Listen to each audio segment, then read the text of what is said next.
Kabajamtootaa fi hordoftoota keenya, nageenyi keenya bakka jirtan maratti isin haa qaqqabu jechaa oduuf odeessaa irraaf qopheeffanne dursuun mataa odeeffannoo keenyaa isinitti himna. Ibsa ajaja olaanaa ABO baaseen kan isin dhageessifnu ta'a. Innis maal jedha ka jedhuuf aangoo Abiyyi Ahmad hundeerraa burkutaa'ee fi daandii fuulduraa bara 2026 ka jedhu yoo ta'u, bal'ina odeeffannoo keenyaa guyyaa har'aa keessatti kan isiniif dhiyeessinu yoo ta'u, nu waliin turaan isiniin jechaa odeeffannoo keenya kan birootiin ammoo waraana bilisummaa Oromoo leenjifamtootaa fi kaadhimamtoota haaraa leenjisaa ture eebbisiisuu beeksisuu ka jedhu yoo ta'u, Somaalilaand waamicha ministeerri nageenyaa Somaaliyaa waraana Saawud Arabiyaa rakkoo nageenyaa gaanfa Afrikaa gidduu akka seenuuf gaafatti balaaleffate ka jedhu fi Ugaandaa otoo filannoon hin ga'in tajaajila intarneetii adda kutte ka jedhu isin dhageessifna. Kabajamtootaa fi hordoftoota keenya bakka jirtan maratti nageenyi keenya isin haa qaqqabu jechaa kanneen chaanala kanaaf haaraa taatan sabiskiraayib gochuun yaada keessan karaa koomentii nuuf qoodaa jechaa oduun kunooti.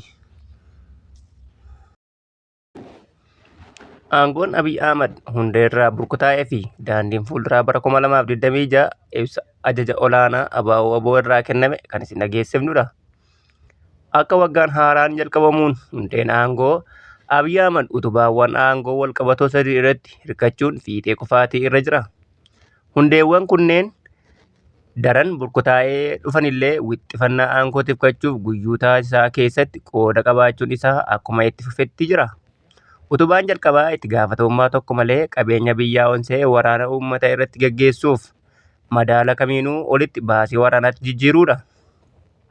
Hidhannoon waraanaa sirnichaa akka malee laafaa ta'e amma jara fakkaatee mul'achuun isaa qabeenya uummataa guutummaa guutuuttii fi gargaarsi alaa irraa akka dhufu hundi fedhii biyyattii fi uummata ishee akkaan barbaachisaa ta'e irra oolchuun hafee gara damee waraanaatti dhangala'aa waan jiruuf qofa.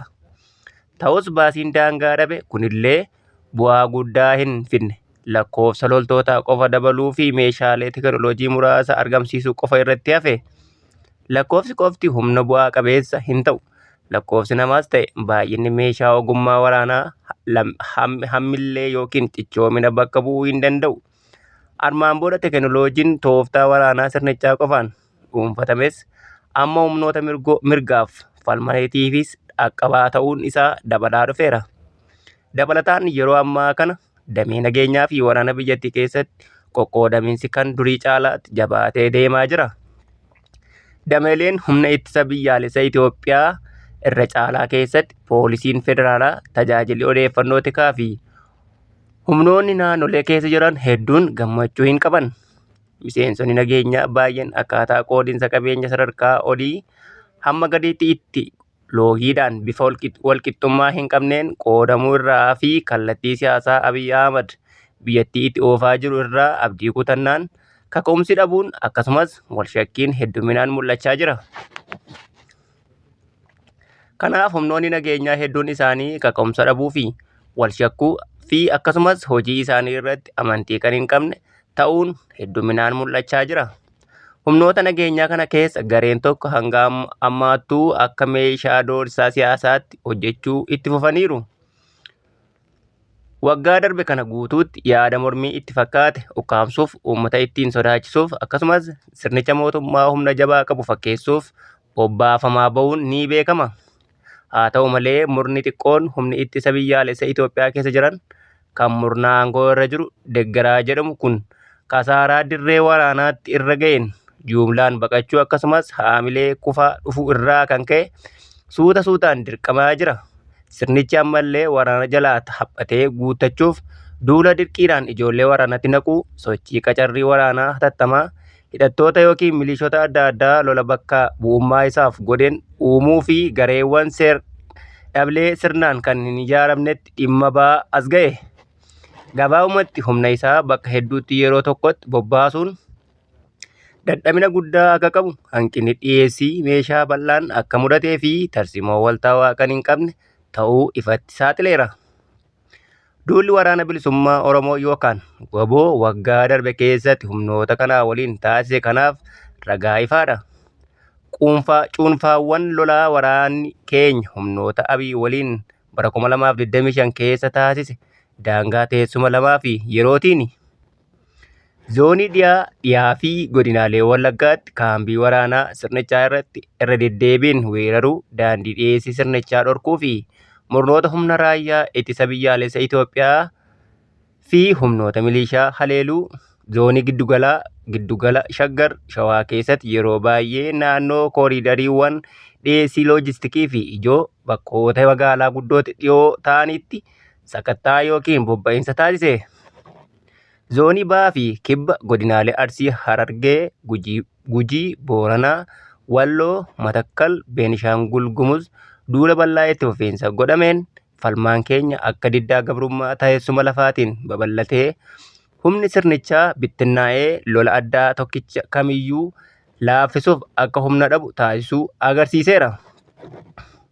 Duula cichoomina kaayyoo kurmaana 2025 haleellaa guutuu biyyattiitti sirnicha irratti taasifamu gara haleellaa qindoomina qabuu fi kan fuula hedduutti ta'uu kan agarsiisedha. Duula adda kumaa eebila 2025 duula guyyoota 10f aanaalee 50 keessatti duula bal'aa yeroo wal fakkaataa keessatti bakkoota fagoo dhaqqabu taasifameera. Duula itti fufaa yookiin kurmaana 4/2025 duula adda addaa kan addaan hin cinnee fi saffisa olaanaa qaban kan xiyyeeffannoon duulota kana caasaalee ajaja diinaa haleeluu, daandiiwwan dhiyeessii dhorkuu fi gochoota qaxarrii waraanaa fashalsuu ta'e godinaalee Oromiyaa hunda keessattii fi bakkoota birootti taasisanii jiru. Injifannoo amajjii hanga muddee 2025tti kasaaraa waraana sirnichaa gadi qabnee xinneessinee yoo ibsine dimshaashumatti duula gurguddaa taasifame qofaan loltoonni sirnichaa lammiilee dararuuf akkasumas gufuu qabsoo ta'uun bobbaafaman 7,500 ol irratti tarkaanfii fudhatameen ajjeefamaniiru. 8,000 ol ta'an ammoo madoo ta'aniiru. Meeshaa qabsoof galii ta'e keessaa meeshaawwan waraanaa xixiqqoo 60,000 lakkaa'aman, meeshaa waraanaa gareedhaan qabataman kan dhibbootaan lakkaa'aman yookaan PKM, diishqaa, qawwee, isnaayipera fi kuufama rasaasaa bal'aa qabame dantaa qabsoo bilisummaa Oromoof galii ta'eera. Injifannoowwan biroo hidhamtoota siyaasaa dhibbootaan lakkaa'aman tarkaanfii sakatta'iinsa manneen hidhaa irratti godhameen bilisa ta'aniiru. Sararri dhiyeessii diinaa akkaan barbaachisaan meeshaa ittiin alaa irraa galu daandii Itoophiyaa Jibuutii yeroo baay'eef dhorkameera. Mootummichi dadhabuu irraa kan ka'e eegumsa isaaniif jedhuun qondaaltonni siivilii fedhii isaanii malee humnaan kaambii waraanaa keessatti ukkaanfaman gochuudhaan garaagarummaa siivilii fi waraanaa gidduu jiru balleessuu, namoota siivilii golgaa godhatee akka riphee lolaatti sochoosuuf dirqameera. Utubaan waraanaa aangoo Abiy tiksu hojii godhate kun humnaan dadhabee yookiin bittinnaa'ee burkutaa'aa dhufuudhaan maqaa qofaatti hafaa jira. Yeroo mara deebii kennuu qofa irratti kan xiyyeeffatu yoo ta'u, irra caalaatti ammoo hirkattummaa deeggarsa alaa kan maallaqaa fi kan siyaasaa irratti qabu bal'ataa dhufeera. Utubaa lammaffaan aangoo Abiy Ahmad odeeffannoo to'achuu yaaluu, lola bal'isuu fi seenessa micciiruun burjaajii uumuu ture. Miidiyaan uummataa biyya Kittilaayyoon murna aangoo irra jiruun hidhata qaban akkasumas gareewwan saayibaraa seenessa garee kanaa fayyadu uumuuf humnoota mirga sabaaf falman irraa jiran maqaa balleessuuf akkasumas yakkootaa fi miidhaawwan raawwataman dhoksuuf qindoominaa tokko jalatti waliin hojjetu. Uggurri miidiyaa idil-addunyaa bilisa irratti kaa'uun intarneetii cufuun tajaajiloon yookiin waltajjiiwwan toora intarneetii daangeffamuun akkasumas gaazexeessitoonni bilisa doorsifamuu yookaan hojii gaazexeessummaa bilisa ta'e yakkamaa taasisuun itti fufeera. Akkasumas sochii mormii mirgaaf taasifamu akka sochii fudhatama hin qabnetti yookaan akka alarraa qindaa'ee fi fakkeessanii dhiyeessuuf godhamu qaama utubaa kanaatii jedhama. Tooftaan kun qaama kanaan dura aangoo mootummaa irraa tureefillee akka meeshaa aangoo irraa ittiin turaniif qooda guddaa qabaachaa ture. Garuu wanti Abiy Ahmad adda taasisu sadarkaa kanaan dura takkaa mul'atee hin beeknetti hojii irra oolchuu fi ifumatti soba tamsaasuu isaati. Mootummaan lakkoofsa loltoota mormitootaa qaban yookaan ajjeefaman jedhee ofumaa uumee ifatti soba. Milishoonni Milishoonni matumaa isaatiin bobbaasee akkasumas waanuma hin jirre diraamaa qopheessee agarsiisa. Harka kennuu soba ofumaa uumee akka dhugaatti waraabee dhiyeessa. Fakkeenyaaf yeroo dhiyoo loltoota waraanni bilisummaa Oromoo yookaan WBO'n 40,000 ol ajjeeseera jedhee qaanii tokko malee soba adii kan dippiloomaatota hedduutti beeksisaa ture. Dabalataan sirni kun yeroo hunda odeeffannoowwan dinagdee akka guddinaa, qaala'insa jireenyaa fi gabaasa raawwii dinagdee waliigalaa irratti soba daangaa darbe odeessa. Kunis gama tokkoon tarkaanfii gareen aangoo mootummaa irra jiru ogeessota daran daataa jiru gabaasaa turan ari'uudhaan sirni hojii mootummaa dhabamsiisuu fudhate irraa madda. Sababa ogeeyyiin siyaasaa sirnichaa kan deeggarre hojii irraa ari'amaniif kaadireen bakka buufamanii fakkeenyaaf ejensiin istaatiksii giddugaleessaa bilisummaa ogummaa fakkeessii dura qabullee dhabee jira. Dur daataa sobaa dhiyaatus sana dhugaa fakkeessuuf dhama'ama. Amma sobni kallattiin qomadhii dhaamee itti boonamee gabaafama. Tooftaaleen kun yeroo tokkoof umurii aangoo Abiy Ahmad dheeressuuf gargaaraniiru ta'a. Har'a garuu daangaa uumaa isaaniitti dhiyaachaa jiru. Miidiyaaleen biyya keessaa walaba ta'an seenessaa isaa akka hawwaatutti harka fuudhanii jedhu sana diduun babal'achaa dhufeera. Sagaleen mormitootaa waltajjiilee haaraa argachaa jira. Miidiyaaleen hawaasaa, miidiyaaleen diyaaspooraa akkasumas sochiin gabaasa lammiilee taasifamu xaxaa sirnichaa fi waan achi keessatti wal falmisiisu saaxiluu itti fufaniiru. Odeeffannoo keessaa dameewwan nageenyaa fi bulchiinsa naannoo keessaa ba'aa jiru sirnichi tokko walxaxaa fi walqoodinsa keessoo bal'aa keessa akka jiru ifatti mul'isa.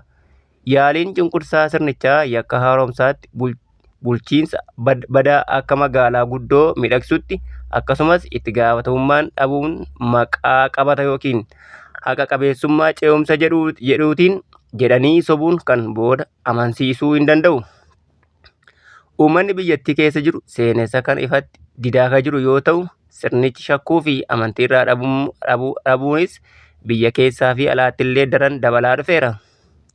Utubaa sadaffaan akka Abiy Ahmad aangoo irraa bubbuluuf badii dhaqqabsiisu itti fufuu taasisaa jiru gocha sirnichaa ta'e jedhee garaagarummaa gama siyaasaa fi hawaasummaa fi eenyummaa sabootaa kan uumamaan jiru babal'isuudha. Hammeessuu yoo ta'us kunis mormitoota faallaa isaa jira gidduutti tumsi akka hin uumamne gochuuf yaadameeti. Waldhabdee tasaa uumamu hammeessuun siyaasaaf oolfama. Eenyummaawwan sabaa fi gareelee hawaasaa bifa fedhii siyaasaa kan walitti bu'iinsa sirnichaa geggeessuuf galtee ta'utti filatamanii kakaafamu. Akkasumas hawaasa keessatti shakkii fi wal amantii dhabuun itti yaadamee jajjabeeffama. Adda durummaan Abiy kan kana godhuuf gartuuwwan faallaa isaa dhaabbatan gidduutti tumsa tolfachuun rakkisaa akka ta'u gochuuf jedheeti. Haalli kunis sirnichi qoqqoodinsa ofumaa oomishee kanaaf qoricha daawwaa ta'uusaa agarsiisuuf akka tiksituu tokkummaatti akka of dhiyeessuuf haala anjessaaf. Waggoota darban kana keessatti yaaliiwwan walitti bu'insaa fi haaloo baannaa marsaalee hedduuf haala akkanaatiin uumameen bakka hedduutti miidhaa gurguddaa dhaqqabee ture. Hireewwan tumsa siyaasaa kan humnoota saboota adda addaa irraa babba'an gidduutti tolfachaa turan miidhuuf yaaleera. Yaaliin diigumsaa sirnicha akkuma jirutti ta'ee tattaaffiin keessoo kan sochii waraana bilisummaa Oromoo, sochii hooggantoota mormitootaa Oromoo ijoo fi humnoota sirnichaa keessaa deeggarsa nuu qaban waliin walitti finnee mooraa Oromoo itichuuf taasisaa turre bu'aa gaarii argamsiisaa jira. Fuuldura caalaatti jabaatee itti fufee jira. Mooraa siyaasaa Oromootiin alattis humnoota hawwii dimokiraasii keenya qooddatan hunda waliin tumsa bu'uurri isaa qajeelaa ta'e ijaaruuf kutannoo hin raafamne qabnaa jedha.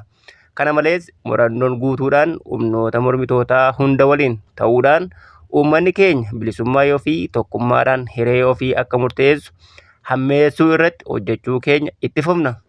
Bu'uurri bulchiinsa Abiy Ahmad kan sodaachisanii ukkaamsuu, sobaan burjaajessuu fi mormitoota gargar facaasuu ture. Kana booda akka bakka durii hin jirru utubaawwan kora badii kunneen burkutaa'oo, dadhaboo, ijibbaatamanii hundeen saaxilamanii jiru. Barri fuuldura keenyaa jiru kun murteessaadha jedha. Ajaja olaanaa ABO Amajjii 11, 2026. Waraanni bilisummaa Oromoo miseensota haaraa leenjisaa ture. Leenjii waraanummaa fi leenjii siyaasaa leenjisaa ture bobbaasuu ifoomse. Waraanni bilisummaa Oromoo miseensota haaraa leenjifamtootaaf kennaa ture eebbisiisuun bobbaasuu himan. Amajjii 13/2026 Waraanni bilisummaa Oromoo eebbifamtootaa fi kaadhimamtoota leenjii hidhannoo mudhii fi waraanummaa kennaafii ture eebbisiisuun tooftaalee loltummaa garaagaraan ga'oomsee kaadhimamtoota haaraa kumaatamaan lakkaa'aman giddugala Oromiyaa keessatti lola lafoo fi qilleensaa irraan taasifamu damdamachuun miseensota isaa haaraa hidhannoo mudhii fi hidhannoo sammuun jabaan barsiisee eebbisiisuu hime. Leenjifamtoonni waraana bilisummaa Oromoo kutaalee Oromiyaa garaagaraa keessa aantummaa saba isaaniif qaban kunneen lammiilee Oromiyaa biyya keessaa fi biyya alaa jiran hundaan baga gammaddan baga gammanne jechuun kanneen firaa fi fira qabsoo ta'aniin ergaa baga gammaddan jedhus dabarsanii jiru. Itti dabaluunis lolli hanga bilisummaa fi birmadummaa Oromiyaatti kan itti fufu mirga abbaa biyyummaa keenyaa itti mirkaneessinu nu waliin haa ta'uu jedhaniiru. Somaalilaand waamicha ministeerri nageenyaa fi Somaaliyaa waraana Saawud Arabiyaa rakkoo nageenyaa gaanfa Afrikaa gidduu akka seenuuf gaafatti balaaleffatte. Amajjii 14/2026 aangawoonni Somaalilaand waamicha ministeera ittisa Somaaliyaa Ahmad Moyaalem Fiqii waraana Saawud Arabiyaa rakkoo nageenya gaanfa Afrikaa keessa harka akka galfattuuf gaafatti cimsanii balaaleffatan. Mootummaan Somaalilaandii ibsa wiixata darbe kanneen waamichi kun gocha Saawud Arabiyaa Yemen keessatti raawwatte fakkeessuuf seera idil addunyaa cabsuu akka ta'e himanii dubbiin akkanaa naannicha tasgabbii dhabsiisuu danda'a jechuun akeekkachiisan. Ministeerri dhimma alaa Somaalilaand ibsa baaseen ibsa akkanaa hammachuu hamaa fi itti gaafatamummaa dhabuudha. Akkasumas chaartera dhaabbata mootummaa gamtoomanii fi qajeeltowwan bu'uura seera idil addunyaa ifatti cabsaa jedhe. Itti dabaluunis Somaalilaand aangoo mootummaa federaalaa Somaaliyaa jalatti akka hin jirre ibsee daangaa bara 1960tti beekamtii idil addunyaa argate keessatti abbaa biyyummaa ishee deebiftee ijaaruu mootummaa nageenyaa fi sirna dimokiraasii akka eegdee himte.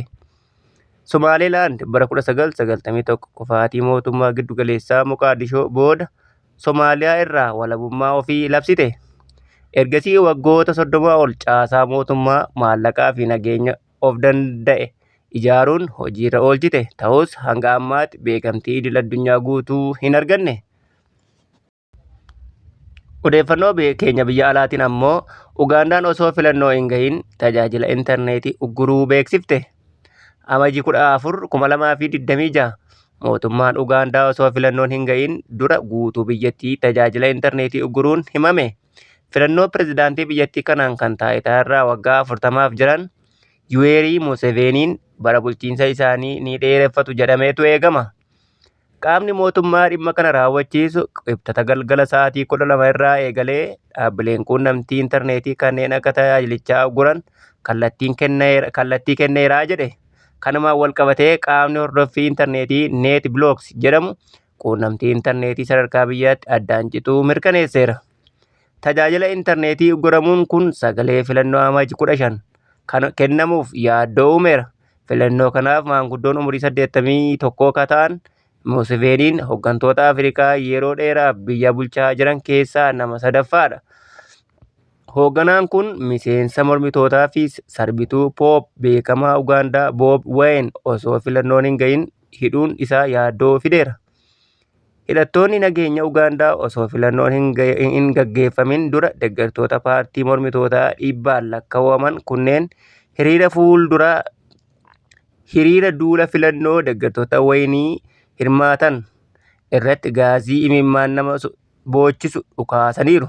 Gama biraatiin ammoo filannoo 4 kanaan dura Museveenii morman kan beekamu miseensi paartii mormituu Kiizaa Bisangiyee gantummaan himatamuun mana hidhaa jiran. Dhaabbanni mirga namoomaa kan mootummoota gamtoomaniis mootummaan Ugaandaa filannoo dura dhiibbaa yaaddoo bal'aa uumuun himatameera. Egaan kabajamtootaa fi hordoftoota keenya odeeffannoo har'aaf qabnu kana gammaa ture waan waliin turtaniif galatoomaa jechaa hanga odeeffannoo biroon walitti deebinutti nagaatti.